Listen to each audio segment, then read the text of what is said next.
1959 में लुसिंडा नाम की एक अकेली छोटी लड़की स्कूल में है। खेलने का समय होता है, लेकिन वो उसको सुनाई देने वाले आवाजों के साथ अन्य बच्चों से दूर है। उनकी टीचर मिस टेलर रिसेस को समाप्त करने के लिए आती हैं।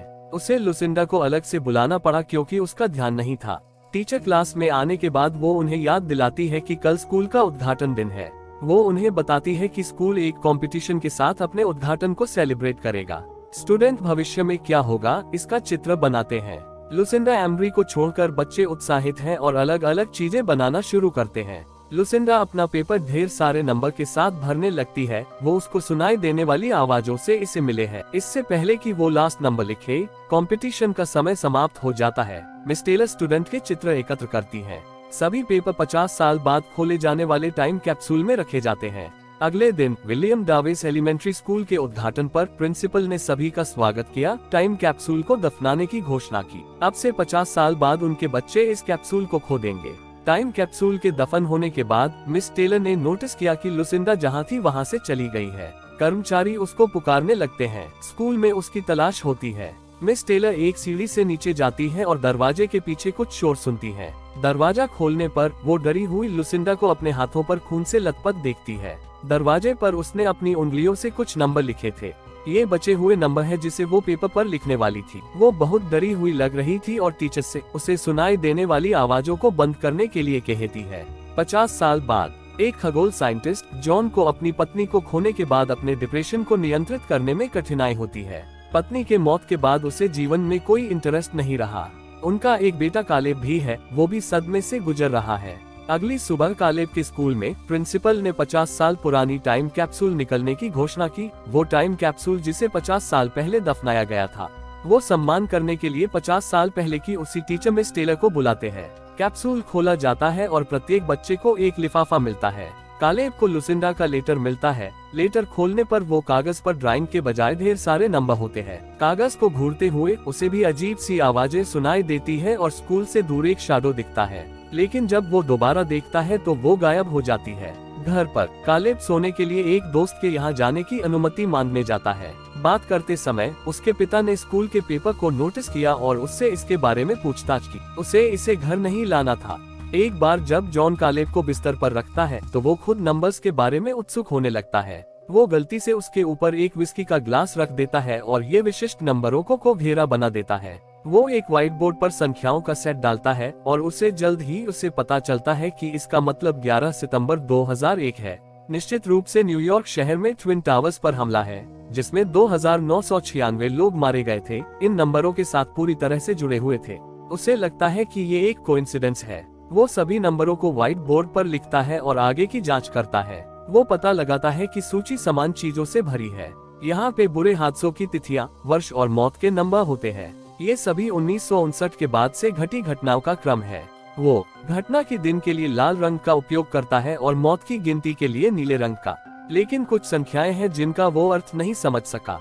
तो अगले दिन जॉन पेपर के नंबर के बारे में एक मित्र फिल से बात करता है। वो बताता है कि संख्याओं का प्रत्येक सेट एक बड़ी हादसे से मेल खाता है और भविष्यवाणियां एक्यूरेट रही हैं, यहाँ तक उसकी वाइफ की भी मौत की बात भी। जॉन उसे बताता है कि संख्याओं के 3 सेट है जो अभी तक नहीं हुए हैं और उनमें से एक 81 लोगों को दिखा रहा है जो कि कल कहीं मर जाएंगे। फिल ने विश्वास करने से इनकार कर दिया क्योंकि वो सोचता है कि ये सिर्फ एक कोइंसिडेंस है और कागज पर भी बिना घेरे वाली संख्याएं हैं जिनका कोई अर्थ नहीं है।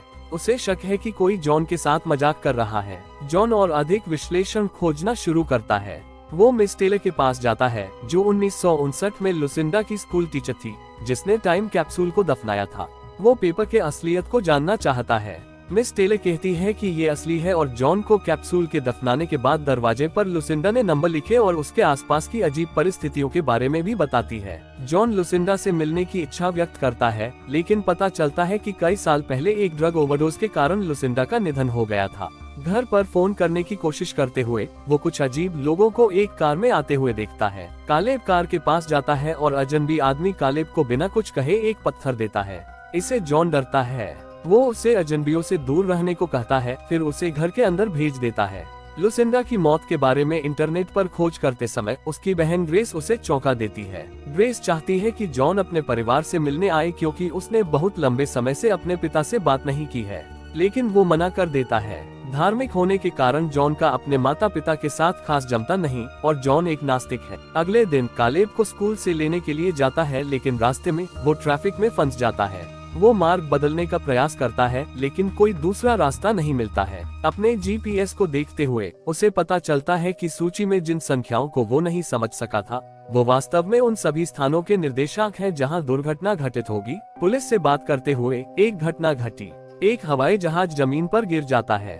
तब वो मदद करने की कोशिश करता है, पर कई लोग जल जाते हैं और मर जाते हैं। वो घर वापस चला जाता है और अभी भी जो कुछ हुआ उस पर विश्वास कर नहीं पाता। जॉन दुर्घटना के बारे में खोज करने के लिए ऑनलाइन जाता है। वहाँ उसे पता चलता है कि 81 लोग मारे गए हैं। रात को कालेब के कमरे में एक अजनबी आदमी आता है। कालेब जाग जाता है और अजनबी उसे सब कुछ नष्ट होने का हादसा दिखाता है। कालेब चिल्लाता है। उसके पिता कमरे में दौड़ते हैं और उसे फर्श से उठाते हैं। जॉन खिड़की से एक अजीब आदमी को देखता है और उसे ढूंढता हुआ बाहर भागता है, लेकिन वो चला जाता है। अगली सुबह जॉन और उसका बेटा एक महिला और उसकी बेटी का पीछा करते हुए संग्रहालय आते हैं। संग्रहालय में वो औरत से मिलते हैं। वो लुसिंडा की बेटी डायना होती है। जॉन बाद में उसे समझाता है कि उसने उसकी माँ के बारे में पूछने के लिए उसका पीछा किया। लुसिंडा का जिक्र सुनकर डायना परेशान हो जाती है। वो बताती है कि पेपर की भविष्यवाणी सच हो गई है और केवल 2 ही भविष्यवाणियां बची हैं। आखिरी हादसा 3 दिन बाद 19 अक्टूबर को होगा और 33 लोगों की मौत होगी। वो कहता है कि उसे उसके मदद की जरूरत है। हालांकि डायना अपनी बेटी रेबी के साथ निकल जाती है, ये कहते हुए कि वो उसकी मदद नहीं कर सकती। घर पर आतंकवादी हमले की खबर है। जॉन जीपीएस निर्देशांक का उपयोग करके अगली हादसे का स्थान खोजता है। वो सबवे स्टेशन का पता लगाता है और पुलिस को चेतावनी देने की कोशिश करता है। जॉन सबवे स्टेशन तक जाता है और ट्रेन में एक आदमी का पीछा करता है जो उसे लगता है कि एक आतंकवादी है। पुलिस भी पीछा करता है। उन्हें पता चला कि वो आदमी सिर्फ एक छोटा सा सीढ़ी चोर है। ट्रेन चलने के लिए तैयार हो जाती है, लेकिन वो देखते हैं कि एक पटरी से उतरी ट्रेन उनकी ओर आ रही है और वहाँ लोग डर जाते हैं क्योंकि हर कोई भागने की कोशिश करते हैं। एक बार फिर उनकी भविष्यवाणी सच होते हुए ट्रेन कई लोगों की जान ले लेती है। घर लौटकर वो डायना और उसकी बेटी को इंतजार करते हुए देखकर हैरान रह जाता है। वो जॉन को ये बताने के लिए आगे बढ़ती है कि पेपर पे लिखी गई अंतिम आपदा 19 अक्टूबर को है। उसी दिन लुसिंडा ने कहा कि वो मरने वाली है। डायना पहली बार में उसके साथ इस बारे में बात नहीं करना चाहती थी। डायना ने जॉन को लुसिंडा के घर और ले जाने का फैसला किया, जहाँ उसकी माँ लोगों से छिपती थी। जैसा कि वो ऊपर खींचते हैं, उन्होंने महसूस किया कि सूची में अंतिम संख्या जो 19 अक्टूबर के डेटा का अनुसरण करती है, वो नंबर 33 नहीं थे, लेकिन ई के पीछे के अक्षर जो उन्हें लगता है कि एक नाम की शुरुआत है। हाउस के बाद जॉन ने लुसिंडा के बेडरूम की तलाशी ली, जहां उन्हें पता चला कि ई की आखिरी भविष्यवाणी का मतलब है कि हर कोई मर जाएगा। उसे घर में बहुत से काले पत्थर भी मिलते हैं, जैसे कालेब को मिला था। बाहर कालेब और एबी कार में हैं, उनके लौटने की प्रतीक्षा कर रहे हैं। वो दोनों एक आवाज सुनते हैं और उन अजीब शैडोज को देखते हैं। वो उन्हें आने के लिए कहते हैं। एबी लगभग ले लिया गया था, लेकिन कालेब ने ध्यान आकर्षित करने के लिए कार के हॉर्न का इस्तेमाल किया। जॉन और डायना वहां भागे, लेकिन अजनबी जा चुके थे। जॉन उनमें से एक को देखता है और उसका पीछा करता है। अंत में उस आदमी को पकड़ते हुए उसको पूछा कि वो क्या चाहता है, लेकिन वो आदमी अपना मुंह खोलता है और उसमें से बहुत तेज रोशनी आती है और वो गायब हो जाता है। बाद में वो जॉन के घर लौट आए। उन्हें विश्वास नहीं हो रहा था कि उनकी माँ ने कल सभी की मृत्यु की भविष्यवाणी की थी और ये उनकी एक साथ आखिरी रात हो सकती है। अगली सुबह जॉन उठकर एबी की ड्राइंग देखता है। अचानक उसे पता चलता है कि आखिरी हादसे का सूरज के साथ कुछ लेना देना हो सकता है। जॉन आखिरी भविष्यवाणी देखता है, जो कि कल है। उसने सूरज से सुपर फ्लेयर्स के बारे रिसर्च किया था, जो फ्लेयर्स सौर मंडल के बाकी हिस्सों से टकराने और सब कुछ नष्ट करने के बारे में किया था। वो जल्दी से लैब में जाता है और सूर्य की हाल की रीडिंग की जांच करता है, जो सौर फ्लेयर्स के असामान्य स्तर को दर्शाता है। वो सोचता है कि बहुत जल्द एक बड़ा सौर विस्फोट हो सकता है और ये मानवता के विनाश का कारण हो सकता है। वापस जॉन के घर पर वो जहां डायना बचपन में खेलती थी, उस भूमिगत गुफा में छिपने की तैयारी करते हैं। वो कालेब को बुलाने जाता है, लेकिन उसे अपनी डेस्क पर पाता है। वो उसी तरह के नंबर्स लिखता है जो लुसिंडा लिखती थी। कालेब जो लिख रहा था उससे उसे ये पता चलता है कि 50 साल पहले दरवाजे पर लुसिंडा ने अंतिम भविष्यवाणी लिखी थी। इसलिए वो वापस स्कूल जाते हैं। वो उस दरवाजे को निकलकर घर ले जाता है और साफ करना शुरू कर देता है। डायना कयामत से बचने के लिए जल्दी से गुफाओं में जाना चाहती है, इसलिए वो बच्चों को लेकर गुफाओं की ओर जाती है। तभी जॉन को दरवाजे से नंबर मिलते हैं। वो मानता है कि ये वो जगह है जहां वो इस आपदा से बच सकते हैं, लेकिन जब वो बाहर आता है तो सभी जा चुके होते हैं। जॉन उनका पीछे करता है। डायना एक गैस स्टेशन पर रुकती है। स्टेशन पर वो देखती है कि सरकार ने आपातकाल की घोषणा की है। कहा है कि सभी को जमीन के नीचे छिप जाना चाहिए। डायना जॉन को फोन करके बताती है कि वो कहाँ है। जॉन उसे बताता है कि नंबर्स के अनुसार सुरक्षित ठिकाना लुसिंडा के पुराने घर में हो सकता है, लेकिन वो डरी हुई है और वहाँ जाने से इनकार करती है। फोन पर बात चल रही थी तभी एक अजनबी ने बच्चों के साथ उसकी कार चोरी कर ली। वो भी एक कार चुराती है और उनका पीछा करती है, लेकिन एक ट्रक से टकरा जाती है। उसकी गर्दन फ्रैक्चर होती है और बाद में अपनी मां की भविष्यवाणी के अनुसार ठीक 12 बजे जॉन के सामने मर जाती है। जॉन लुसिंडा के पुराने घर पर जाता है। उसे वहां बहुत से काले पत्थर मिले। अंत में वो एक अजीब आदमी को देखता है और गोली मारने की धमकी देता है। कालेब उसे रोकता है और अपने पिता से कहता है कि अजनबी इस पूरे समय उनकी रक्षा करते रहे हैं। उन्हें आपदा से बचने के लिए उनके साथ जाना चाहिए। हुआ यूं था कि वही थे जिन्होंने मानवता को नष्ट होने से बचाने के लिए संदेश भेजे थे। वो तब आकाश में एक शिप को बुलाते हैं। जॉन सरप्राइज है। वो जाने की कोशिश करता है, लेकिन अजनबी केवल बच्चों को ही अपने साथ जाने देंगे। कालेब रोता है। कालेब और उसके पिता ने अंतिम अलविदा कहा। लोग रोशनी के अंदर जाते हैं और शिप निकल जाता है।